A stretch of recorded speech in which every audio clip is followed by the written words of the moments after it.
দশমহাবিদ্যার সপ্তম মহাবিদ্যা হলেন দেবী ধূমাবতী। দেবী ধূমাবতীকে দশমহাবিদ্যার সবচেয়ে ভয়ঙ্করী তান্ত্রিক দেবী বলা হয়।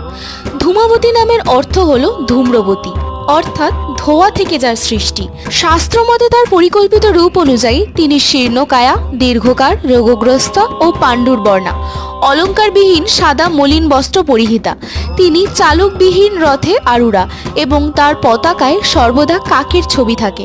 তন্ত্রমতে দক্ষ রাজার মুখে স্বামীর নিন্দা সহ্য করতে না পেরে দেবী সতী যখন যজ্ঞকুণ্ডে নিজের প্রাণ দেন, তখন তার দগ্ধ দেহের কালো ধোঁয়া থেকে দেবী ধূমাবতীর আবির্ভাব হয়। আবার অপর এক মত অনুসারে খিদের জ্বালায় দেবী সতী একদিন নিজের স্বামীকেই গিলে খান।